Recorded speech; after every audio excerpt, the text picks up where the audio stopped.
Te damos la bienvenida de parte de nuestra querida iglesia Palabra de Vida. Es nuestra oración que la palabra de Dios haga su trabajo de transformación y bendición en tu vida. Para más información, consulta nuestra página web. Gracias.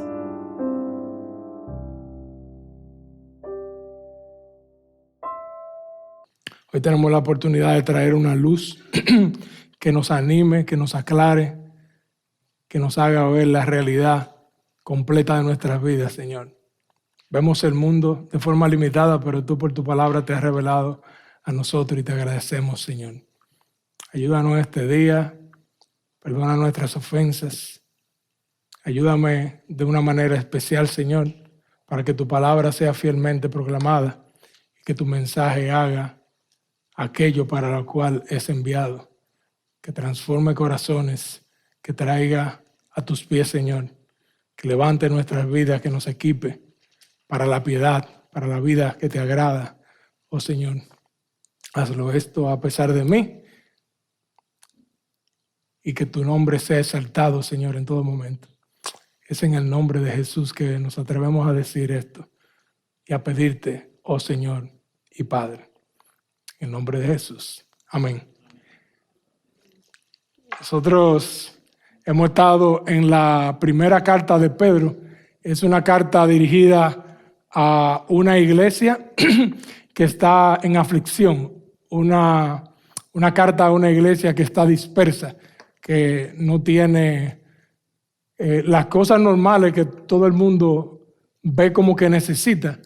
Pero en medio de esa aflicción, lo que ha hecho Pedro en toda la introducción hasta ahora es enseñarnos que todo esto tiene un propósito y que es un enorme privilegio lo que tenemos nosotros como creyentes. Aquí hay un pueblo que no era pueblo, ellos ni siquiera eran judíos a los que le escriben esta carta, y se ha pasado Pedro haciendo, como subrayando, el gran privilegio que es ser creyente, ser pueblo de Dios. Y yo quise, reflexionando en otro pasaje de la Escritura que está en Efesios capítulo 2, bien conocido por nosotros, ver esto. Qué tan grande es el privilegio que nosotros tenemos.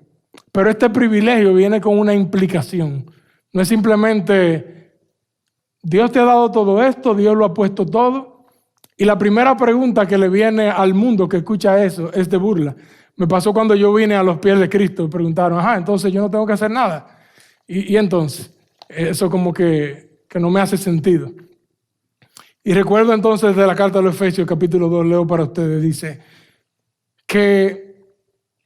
y Él os dio vida a vosotros cuando estabais muertos en vuestros delitos y pecados, en los cuales anduviste en otro tiempo, siguiendo la corriente de este mundo, conforme al príncipe de la potestad del aire, el espíritu que ahora opera en los hijos de desobediencia, entre los cuales también todos vosotros vivimos en otro tiempo, en los deseos de nuestra carne, haciendo la voluntad de la carne y de los pensamientos, y éramos por naturaleza hijos de ira, lo mismo que los demás. Pero Dios, que es rico en misericordia por su gran amor con que nos amó, aun estando nosotros muertos en pecado, nos dio vida juntamente con Cristo. Por gracia sois salvos. Y juntamente con Él nos resucitó y asimismo nos hizo sentar en los lugares celestiales con Cristo Jesús, para mostrar en los siglos venideros las abundantes riquezas de su gracia en su bondad para con nosotros en Cristo Jesús. Porque por gracia sois salvos por medio de la fe. Y esto no de vosotros, pues es don de Dios, no por obras para que nadie se gloríe. Y aquí viene entonces el desenlace que quiero presentar hoy. Hay una implicación, sí, hay una exigencia en nosotros. El siguiente versículo dice, porque somos hechuras suyas, somos una nueva creación, creados en Cristo Jesús para buenas obras, las cuales Dios preparó de antemano para que anduviésemos en ella.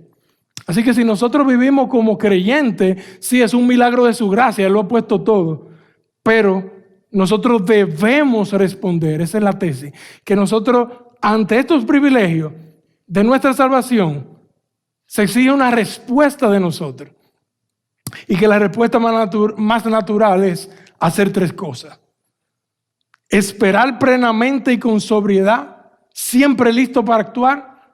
Segundo, obedecer tu verdadera identidad y ser santo. Y en tercer lugar, camina en temor reverente a Dios. Vamos a ver la primera cosa que se espera de nosotros.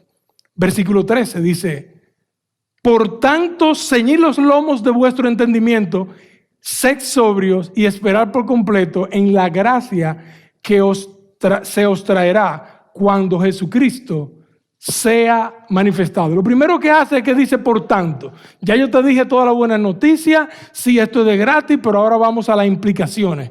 Y viene ahora con algo increíble. Pasa el tono a un tono militar. Es una exigencia lo que va a hacer. Me manda a algo contundente y es que me manda a esperar. Pero él dice, esto no es arbitrario, sino que yo tengo razones. Y es todo lo que se ha expuesto en Primera de Pedro, desde el primer versículo hasta el versículo 12. ¿Y qué es eso? Bueno, ¿en consecuencia de qué? Bueno, porque fuimos elegidos para responder al Evangelio, porque hemos renacido en una esperanza viva para ser santificados hasta que nos presentemos frente a Cristo. ¿Qué más? Porque en esto nos alegramos a pesar de que las pruebas nos llegan. Las pruebas tienen un propósito. Porque tenemos un gozo incomparable, ya que confiamos en Cristo, porque reconocemos el privilegio que tenemos de conocer esta salvación y porque es una gracia inmerecida. Entonces, en base a todo eso, por tanto, ¿qué hacemos? Esperamos. Y este es el tema principal de este verso. ¿Y cómo se esperamos? Vamos a ir a un momento a hablar de qué se le espera. Pero nosotros esperamos preparando nuestra mente, siendo sobrios por completo, y esperamos en Cristo. Cuando dice que esperamos, lo que significa es que aguardamos, que vivimos de una manera expectante. Nosotros estamos esperando que Cristo se revele, que vuelva. Es un acto de nuestra voluntad, no es un sentimiento. Es algo que nosotros decidimos hacer. ¿Y cómo es que nosotros vamos a esperar? Dice el texto, ceñid los lomos, preparen los lomos para la acción. Básicamente eso en nuestra vida de hoy sería como abróchense los cinturones. En aquel tiempo la gente usaba una túnica como una especie de vestido, podemos decirlo. Entonces era un poco molesto, poco práctico. Y si se presentaba salir corriendo o tener una pelea, lo más necesario era recoger ese vestido, ceñírselo, apretarlo para que no estorbara. Pues aquí lo que está diciendo es un lenguaje figurado. Ceñid los lomos de vuestro entendimiento. Hay algo que tenemos que hacer con nuestra mente, con nuestra inteligencia, con nuestro pensamiento, nuestra actitud. Así que lo que tenemos que hacer es hacer esto antes de enfrentar la vida. Nosotros tenemos que quitar los estorbos, fumiga las cucarachas. Esto es para poder amar a Dios con toda nuestra mente y nuestro corazón. Porque en la cristiandad la mente está incluida. Y esto nos lo ordena el mismo Señor Jesucristo cuando dice que estén ceñidos vuestros lomos y vuestras lámparas encendidas. Es preparado para enfrentar el día. También lo dice Pablo en Efesios. Lo que esto implica es organiza tus pensamientos. Y aquí vemos una necesidad de tener un devocional continuo a Dios. Alimentarme de la palabra para poder comparar la visión del mundo con la visión de Dios. Contraste esto con la espiritualidad del mundo, la animista, la de los países orientales, que te dice, vacía la mente, ponte a meditar, pero tú haces yoga, te vacías por completo, y esa es la forma de que tú estés en mejor condiciones para enfrentar el mundo. También a nosotros se nos propone el escapismo en entretenimientos, en las drogas, en el alcohol, en no pensar, no le des mente, dale para adelante. Pero aquí te dice, no, prepara tu mente. O por el otro extremo, el mundo te dice, bueno, Después de esta vida no hay más nada. El mundo es todo lo que tú ves, el mundo físico es todo lo que hay. Así que vive como tú puedas el día de hoy de manera pragmática, práctica, porque eso es. Pero aquí te dice, no, prepara tu mente, fíltralo con la palabra de Dios. Nosotros tenemos la mente de Cristo, así que debemos tener nuestra mente centrada mejor en Cristo, en su regreso, en esa expectativa, en esa esperanza. Eso significa que nosotros no nos llenamos del mundo, de las preocupaciones. Sí, hay un espacio para la geopolítica, la economía, para todo eso, pero esa no es la prioridad de mi mente. Lo primero es llenarme la mente del pensamiento bíblico. Y aquí viene una pregunta para nosotros. ¿Cómo estamos nosotros dándole mantenimiento a nuestra mente? ¿Qué es lo primero que tú le das a tu mente, a tus oídos en la mañana? ¿Acaso es la música para hacer el ejercicio? ¿Acaso es las noticias locales o internacionales? ¿Cómo estoy yo preparando mi mente? Y aquí la propuesta es, llénate primero que nada de la Biblia. Antes de evaluar el mundo, encárgate de darle mantenimiento a tu mente con la palabra de Dios. Y aquí dice, esto es algo que tú lo haces rápido, tú no tienes que complicarte. Es rapidito para la acción, como los judíos en el Éxodo. Preparen una comida sin mucho sazón porque hay que irse rápido. Esa es la idea. Prepara tu mente, pero con agilidad para usarla de una vez. Entonces dice, otra forma de hacerlo es sed sobrios. Aquí lo que significa es ser moderados, juiciosos. Practica el dominio propio. Nosotros tenemos que ser equilibrados, tanto mental como espiritualmente. Habla de constancia, de claridad moral. No te intoxiques con las cosas del mundo. Reflexiona en Dios. No pierdas el control como lo haría cuando está alguien borracho. Ten tu mente clara con un corazón disciplinado. ¿Y cómo se hace eso? Yo quiero utilizar algo que leí de un libro de Tim Challies que dice, haz más y mejor. Y lo que propone es que si nosotros vemos, la vida no nos alcanza para encargarnos de todo lo que nosotros quisiéramos y las oportunidades que se nos ponen por delante. Entonces lo que debemos hacer es ver nuestra vida en las prioridades bíblicas. Nosotros primero somos siervos de Dios. Si acaso usted está casado, usted se debe a su esposo o esposa. Si usted todavía no está casado, usted se debe a sus padres. Si usted es viudo o cualquier otra forma de ser soltero todavía, pues usted se debe a Dios en esa realidad. Usted tiene un trabajo o un estudio que enfrentar. Usted tiene una iglesia a la que pertenece. Entonces, ¿cuál es la recomendación? Define, aclara cuál es la misión que Dios tiene para tu vida en ese momento. Y filtra todo lo demás rechazando lo que no se alinea con esa misión. Si yo soy esposo, yo quiero apoyar a mi esposa sacrificialmente. Así que todo aquello que está estorbando no es el momento para hacerlo. Ya Dios me va a dar el momento para hacerlo. Asimismo, en cada área de mi vida, yo puedo ser sobrio, organizado. Yo debo ser entonces consciente. Eso puede implicar hacer un presupuesto, llenar un calendario, rendirles cuentas a alguien, desechar cosas, desinstalar aplicaciones del celular. Yo no sé, usted sabrá qué requiere usted para que pueda ser sobrio y enfrentar la vida de manera que usted pueda ser consecuente a que fue salvo. Usted no puede encargarse de todo. Usted tiene que elegir a cuáles cosas le va a dedicar tiempo y encontrar paz en eso. Entonces, la invitación es encárgate. Sé sobrio espiritualmente también. ¿Cómo así? A veces a nosotros como cristianos nos fascina empezar a investigar los últimos tiempos, cuál es la profecía que se está cumpliendo. Y con eso nos quedamos básicamente sin tiempo para enfrentar el día, para gozarnos. La propuesta aquí es, en vez de saturarte con eso, llena tu mente con la realidad de que Cristo viene por ti. de que Cristo te dará la gracia para enfrentar el día de hoy. No te distraigas. Y así Pedro en el capítulo 4 te dice, concéntrate en la realidad de que Cristo viene ya. Dice, mas el fin de todas las cosas se acerca. Sed pues sobrios y velad en oración. También sé consciente de que Satanás tiene un plan de distraerte.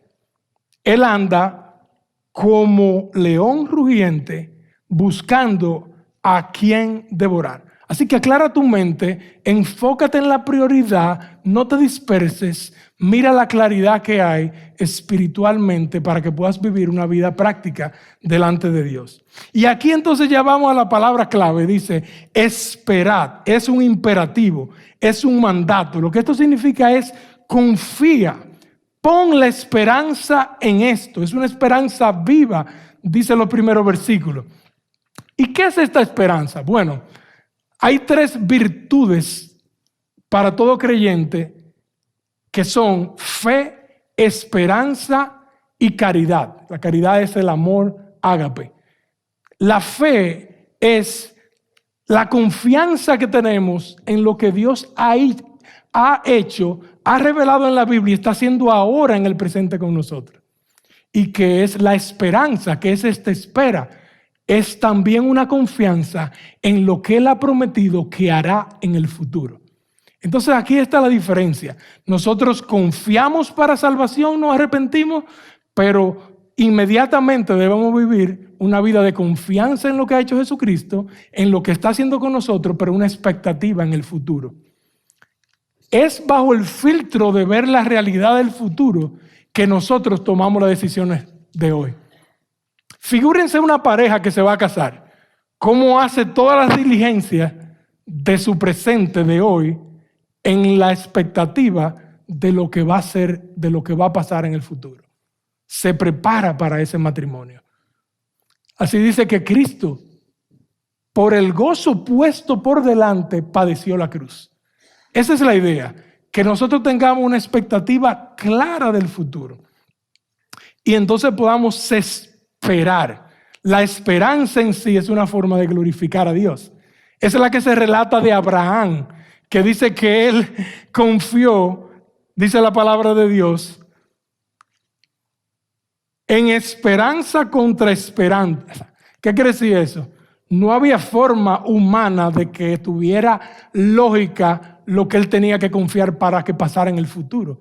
Y sin embargo, él confió, y dice Romanos 4:20, tampoco dudó por incredulidad de la promesa de Dios, sino que se fortaleció en fe, dando gloria a Dios. Al confiar en lo que Dios haría, él dio gloria a Dios. Sigamos viendo el texto, cómo dice que debemos nosotros esperar. Dice, por completo. Quiere decir plenamente, sin titubeos, sin ninguna duda. ¿Y en qué esperamos por completo? Dice, en la gracia, en el regalo, en la bendición regalada, no merecida de Dios. Dice que se os traerá. Aquí hay algo interesante. Se nos ha traducido para el español como en futuro, que se nos traerá. Pero en realidad en el original dice, la gracia que se nos trae cuando venga Cristo. Es tan segura que la expresa en el original en presente. Ya vino, ya la tenemos. ¿Por qué? Porque en quien esperamos no es en un evento, no es en una cosa, sino en una persona. Es en la persona de Jesucristo, quien no es hombre para que mienta, ni hijo de hombre para que cambie de parecer. Él es el mismo ayer, hoy y siempre. Por eso nosotros tenemos una esperanza lógica. La gente dice, no, yo no puedo ser religioso porque es que yo no tengo el cerebro configurado para eso, para confiar en algo que no es tangible. No, aquí te dice, revisa lo tangible, revisa lo que nunca te ha fallado y ahora espera, confía. En eso tú puedes descansar completamente, sin ninguna duda. Entonces, nosotros aclaramos la mente en base a la realidad de lo que viene. para filtrar nuestro presente. Dice la gracia que se os traerá cuando Jesucristo sea manifestado. Y esa es la misma palabra, Jesucristo sea manifestado, que empieza en el libro de Apocalipsis. Eso quiere decir que espere en la revelación de Jesucristo. En pocas palabras, espera en que Él regresa. Espera en su segunda venida. Son exactamente las palabras con las que empieza el Apocalipsis. Así que nosotros, si somos de Cristo, nosotros tenemos la claridad de que Él nos sostiene, de que es su privilegio encargarse de nosotros. Es su prioridad. Tú no tienes que encargarte por tu cuenta, porque tú nunca estás por tu cuenta. Tú siempre estás con Dios. Como dice el pastor David Barceló de España, no se trata de autoconfianza, se trata de Cristo confianza. Y tú puedes confiar optimistamente y también objetivamente, sabiendo que es un proceso gradual. No has llegado al cielo. No eres un producto acabado aquí. No te presiones más. Descansa en la gracia que vendrá. Porque cuando llegue Jesucristo es que seremos glorificados, no ahora. Así que no tengo que presionar a mis familiares, no tengo que presionarme a mí mismo. Dios sabe el momento en que esto va a ocurrir. Así que los cristianos somos gente que podemos esperar lo mejor en todo. Espera lo mejor en la educación de tus hijos. Espera lo mejor en tu matrimonio. ¿Por qué? Porque la gracia ha invadido tu vida, como dice el pastor David Tripp, y no te abandonará. Tú dependes de ella y ella es fiel, constante siempre. Así que ve y levanta a alguien esta semana y enséñale esa luz, tráele esa luz de cuál es la confianza que tiene si es creyente. Pero si no es creyente y tú estás aquí o conoces a alguien, este es el momento de reflexionar. Esta es una esperanza para aquellos que han renacido de Dios. No lo dilates más, entrega tu vida a Cristo hoy. Dile ahora mismo, yo reconozco que he vivido a mi manera y que eso te ofende inmensamente. Yo soy merecedor del castigo del infierno por una eternidad, pero tú diste el primer paso, el segundo, el tercero y moriste y viviste por mí, así que yo te entrego la vida en este momento. Obra en mí, Señor, y ayúdame a vivir una vida en esperanza de ti, un día a la vez. Me gusta transicionar al segundo punto con Tito 2, 11, 14. Dice, porque la gracia de Dios se ha manifestado para salvación a todos los hombres, enseñándonos que renunciando a la impiedad y a los deseos mundanos, vivamos en este siglo sobria, justa y piadosamente, aguardando, esperando la esperanza bienaventurada y la manifestación gloriosa de nuestro gran Dios y Salvador Jesucristo. Así que, ya que vimos el primer punto de cómo debemos vivir, que debemos vivir en una espera plenamente y con sobriedad, siempre listo para actuar, nuestro segundo punto es, obedece tu verdadera identidad y sé santo. Versículo del 14 al 16 dice, como hijos obedientes, no os conforméis a los deseos que antes teníais estando en vuestra ignorancia, sino como aquel que os llamó es santo, sed también vosotros santos en toda vuestra manera de vivir. Porque escrito está, sed santo porque yo soy santo. Y dice, como hijos obedientes. ¿Qué significa eso en español? Como genuinos cristianos. Si usted es cristiano, usted es hijo. Y todo hijo se comporta como lo hace su padre. Su padre es el que lo cría y uno imita como es el Padre. Así que esto implica que nosotros vamos a quitar lo que no es y sustituirlo con lo que sí es. Como un escultor que coge una piedra grande y empieza a tallar, a quitarle lo que no es la imagen, nosotros tenemos una participación misteriosa, increíble, sorprendente con Dios en nuestra santificación. nosotros nos enteramos de que Dios nos está santificando porque vivimos una vida que se conforma a Él.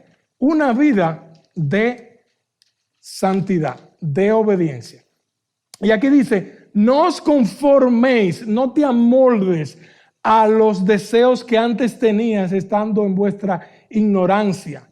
Aquí hay un autogobierno. Yo por amor a mi rey ahora quiero obedecer. Ya no vivo centrado en mí o en la creación, sino en el Creador. Yo fui creado para eso, para glorificarle con toda mi vida. Y ciertamente yo no puedo decir que era por simple ignorancia.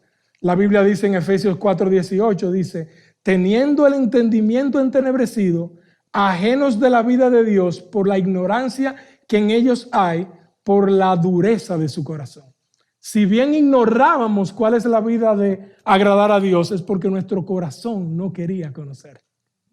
Así que aquí está que nosotros podemos obedecer, pero por el milagro de ser una nueva creación, por la adopción que Dios nos tiene a nosotros como hijos. Solamente es hijo aquel que reconoce que no merece ser hijo de Dios y viene y se postra a los pies de Cristo y le abraza como su Salvador y Padre. De modo que si alguno está en Cristo, nueva criatura es. Las cosas viejas pasaron. He aquí, todas son hechas nuevas. Ya no ando como antes. Ya yo quiero ahora obedecer mi verdadera identidad. Nosotros no andamos ahora en automático. Nosotros revisamos qué es lo que estamos creyendo y obedeciendo. Satanás y nuestro pecado y el mundo es como un comandante que regía sobre nosotros y de repente ya lo destituyen. Pero él sigue dándonos órdenes y nosotros en automático tendemos a obedecerle. Entonces, la santidad es ver la realidad. Solo a Dios tenemos que obedecer. Así que ahora en mi verdadera identidad, porque yo soy hijo de Dios, hago lo opuesto, dice el versículo 15, sino que como aquel que nos llamó es santo, sed también vosotros santos en toda vuestra manera de vivir. Así dice, en cambio de, transforma tu mente. Tú eres templo del Espíritu Santo, no te confundas. Quítate lo viejo, ponte lo nuevo. No te quedes simplemente desnudo, ahora vístete de Cristo. Dice un pastor amigo de República Dominicana, las cosas que nos atraen no son para simplemente eliminarlas, sino hay que sustituirlas con lo mejor. ¿Y qué es lo mejor? Lo santo, lo que alaba a Dios. Así que dice, sean también vosotros santos en toda vuestra manera de vivir. Y esto implica integridad. No te tienes que romper la cabeza de ¿y cómo me hago ahora? En una de las conferencias de capacitación para nosotros como pastores, yo le hice esta pregunta al padre de nuestro pastor Daniel, a Manuel Puerto. Le dije, ¿y cómo me voy a hacer para ser padre, esposo, trabajar, hacer tantas cosas, ser también una oveja y también venir a pastorear? Él me dijo, no, es sencillo. Simplemente, cuando estés en tu casa como padre, hazlo para la gloria de Dios. Cuando estés trabajando, estás delante de Dios, para la gloria de Dios, hazlo. No hay que fraccionar la vida, dice, sed santo en toda vuestra manera de vivir. La vida cristiana es una vida realizable, porque tenemos el poder del Espíritu. Dios nos ha transformado y nosotros simplemente no tenemos que coger la lucha de distinguir dónde vivo para Dios y dónde no. En toda vuestra manera de vivir, sed santo. Ahora, eso sinceramente me parece a mí irrealizable.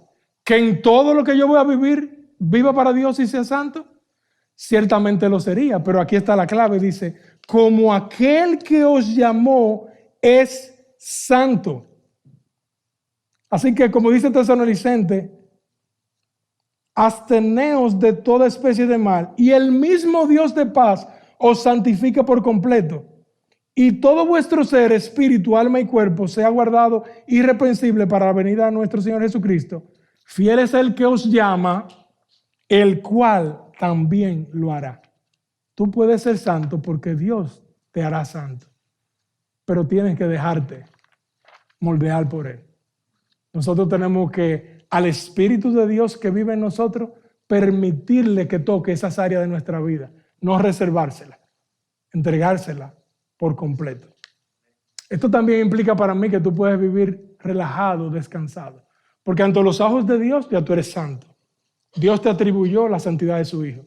Él ya te dio el 100. Y ahora tú no tienes que vivir para la santidad. Ahora tú quieres vivir para la santidad. Vamos entonces a concluir este segundo punto con la parte más interesante para mí. A criaturas rebeldes como nosotros, Pedro nos persuade dándonos la mayor razón. ¿Y cuál es? Dice, versículo 16. Porque escrito está, sed santo porque yo soy santo. Esta no es una opinión personal de Pedro. ¿Cuál es la razón por la que yo puedo ser santo? Pedro apela a la máxima autoridad que existe para todo ser humano. Tú puedes ser ateo, decirte agnóstico, o tú puedes ser creyente. La máxima autoridad es Dios en su palabra revelada. Porque Él dice, porque escrito está, sed santo porque yo soy santo. Punto final. En inglés dicen full stop. Ahí se acabó. O no, es que no me hace lógica. Entonces, en la práctica, tu máxima autoridad no es la Biblia, sino tu lógica. No, pero eso no es lo que me dice en la experiencia. Entonces, en la práctica, tu máxima autoridad no es la Biblia, sino tu experiencia. O lo que es práctico, lo que funciona. O en lo que yo tengo fe. No. A mí me encanta, como decía R.C. Sproul, que la gente dice con mucho orgullo, Dios lo dijo, yo lo creo, caso resuelto. Y él dice, eso es totalmente erróneo. Dios lo dijo, caso resuelto. Tú no tienes que creerlo para que sea verdad. Es verdad, Dios lo dijo, caso resuelto. ¿Acaso es así que estamos viviendo nuestra vida? ¿O estamos llevándonos de los expertos del mundo? Esta es la verdadera razón para ser santo. Es la voluntad de Dios nuestra santificación. Él lo manda porque Él es santo. Él nos equipa, Él nos acompaña. Es increíble que muchos líderes del mundo han dicho muchas cosas interesantes y hasta correctas, pero difícilmente alguien lo haya vivido. Solo Cristo, lo que propuso y mandó, lo vivió perfectamente y ahora nos equipa para poder vivir la vida que le agrada a Él. Bendito sea nuestro Dios. Amén. Esta santidad es una realidad de todo creyente verdadero. En un sentido, solamente Dios es perfectamente santo. Santo significa único en su clase, perfecto en pureza. Él es reservado, no hay forma de tú compararlo con nada. Él es único simplemente. Pero en otro sentido, en la Biblia también se llama santidad con minúscula a cosas o personas que han sido consagradas para un uso especial. En ese sentido, nosotros estamos llamados a ser santos. Una vida consagrada que gradualmente va a ser transformada a la imagen del Hijo de Dios. Nosotros entonces queremos obedecer lo que Dios manda. Nosotros podemos decir con el salmista, cuánto amo tu ley, porque ahora yo veo que la ley refleja el carácter de este Dios santo. Ahora, aterrízamelo, Fidias. ¿Cómo es esto de ser santo? Vamos a Colosenses capítulo 3, versículo 1 al 10. A ver cómo luce esto. Dice, si pues habéis resucitado con Cristo, buscad las cosas de arriba donde está Cristo sentado a la diestra de Dios. Poned la mira en las cosas de arriba, no en las de la tierra. Porque habéis muerto y vuestra vida está escondida con Cristo en Dios. Y el versículo 5 dice, haced morir pues lo terrenal en vosotros, fornicación, impureza, pasiones desordenadas, malos deseos y avaricia, que es idolatría, cosas por las cuales la ira de Dios viene sobre los hijos de desobediencia. Hay un catálogo de cosas que todos nos hemos tentado a hacer en algún momento. Abandona eso y llénalo con lo que haría Cristo. Él es nuestro Dios. Hemos visto entonces que la forma de responder a la salvación es esperar plenamente y con sobriedad, siempre listo para actuar. También vimos que debemos obedecer nuestra verdadera identidad y ser santos. Veamos por último que nosotros debemos caminar en temor reverente a Dios. Debemos vivir una vida, caminar en temor reverente a Dios. Versículo 17. Y si volcáis por padre a aquel que sin acepción de persona juzga según la obra de cada uno, conducíos en temor todo el tiempo de vuestra peregrinación. Y vuelve y lo dice, y si invocáis por padre, si Dios es tu padre, si tú eres cristiano, y me da una faceta diferente, Dios es tu padre, pero Dios es también tu juez. Él es el juez que juzga sin hacer acepción de personas. Él es un Dios objetivo.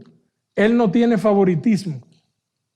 Él no se guía de cuál es el color de tu piel, cuál es tu cultura, cuál es tu nación, cuál es tu preferencia política. No.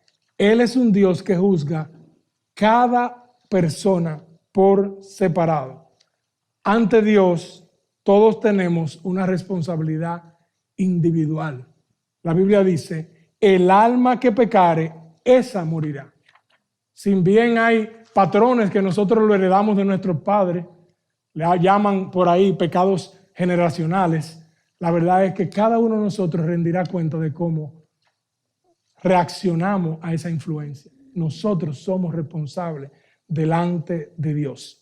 Y eso es un alivio, porque el único que ve la vida con objetividad, que ve todas las razones que mi esposa no sabe, que mis hijos no entienden, que yo me desgasto en explicarle, Dios sí la sabe. Dios está viendo tu vida. Dios está viendo tu esfuerzo sincero. Tú puedes vivir en esa confianza. Tú puedes vivir en esa relajación. Dios es quien te va a juzgar. Y ciertamente la Biblia dice que juzgará a cada uno por sus obras.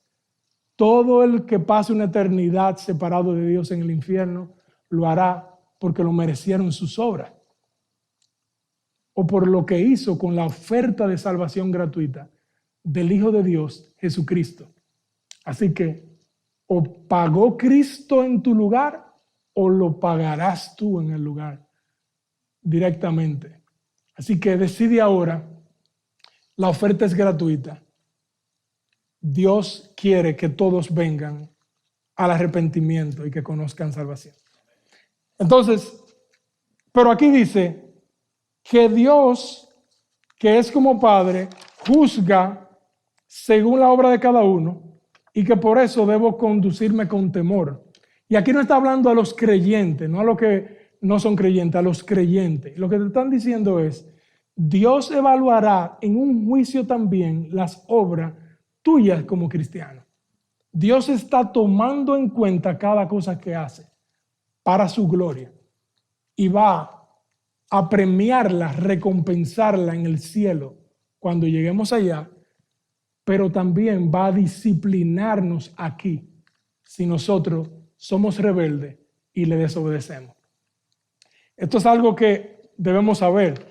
Dice la palabra de Dios que los ojos del Señor están sobre los justos y sus oídos atentos a sus oraciones, pero el rostro del Señor está contra aquellos que hacen el mal. También dice que porque el Señor al que ama disciplina y azota a todo aquel que recibe por hijo. Si soportáis la disciplina, Dios os trata como hijo, porque ¿qué hijo es aquel a quien el Padre no disciplina?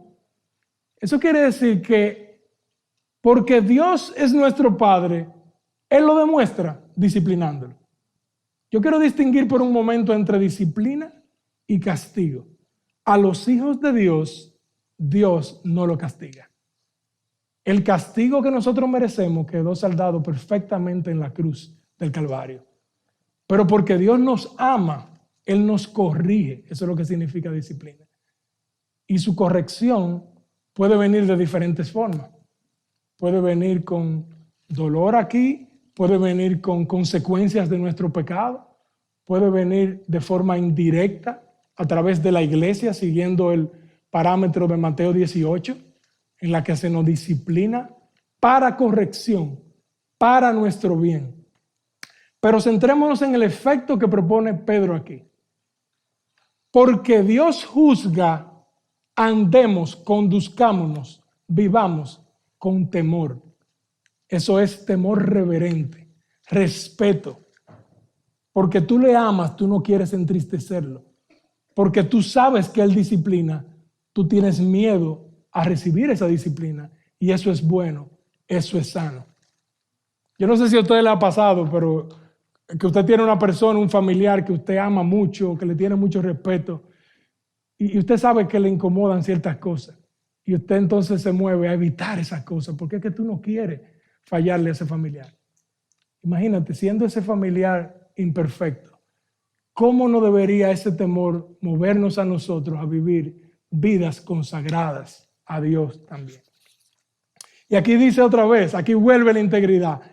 Conducíos con temor durante todo el tiempo de vuestra peregrinación. Es en cada momento. No es un momento sí y otro momento no. Nosotros necesitamos estar haciendo esto. Esa es la mejor vacuna para nuestra mente. Saber que Dios disciplina, no querer entristecer a Dios. Entonces yo todo momento vivo manteniendo mi mente centrada en Dios. Finalmente, lo que resalta aquí es que cuál es nuestra realidad en la vida actual. Aquí dice, conducíos con temor durante el tiempo de nuestra peregrinación. Eso es exilio. Nosotros no somos ciudadanos naturalizados aquí. Si tú eres de Cristo, tú no perteneces a este mundo. Tu mundo es el venidero. Entonces, a la luz de todo esto, ¿cómo tomas las decisiones aquí? ¿En qué inviertes? ¿A qué te aferras? ¿Cómo usas tu tiempo? Nosotros estamos de paso en la tierra y a la luz de eso nosotros empezamos a invertir mi dinero de manera diferente, a manejar mi familia de manera diferente. En conclusión, si Cristo nos ha salvado y nos salvó, ¿cómo debemos nosotros reaccionar y vivir nuestra vida? Nosotros debemos vivir conscientemente. Nosotros debemos obedecer y ser santos. Pero nosotros también tenemos que vivir una vida reverente a Dios. Vamos a orar. Oh Padre, te queremos dar gracias porque tú no solamente nos has salvado, también has diseñado la forma en que nosotros podemos conducirnos en esta vida mientras la transitamos. Gracias, Señor, porque nos permite hoy conocer por tu palabra la realidad real. Nosotros no pertenecemos aquí, nosotros te pertenecemos a ti, estamos simplemente de paso, estamos llamados a ser santos, Señor. Tú nos das todo lo que necesitamos para glorificarte en santidad. Gracias, Señor, por este llamado a través de Pedro. Ayúdanos a obedecerlo con gozo, Señor. Ayúdanos a levantar a otros en esta realidad. Fíjate que lo pedimos no para nosotros, sino para tu gloria, Señor. En el nombre de tu Hijo oramos. Amén.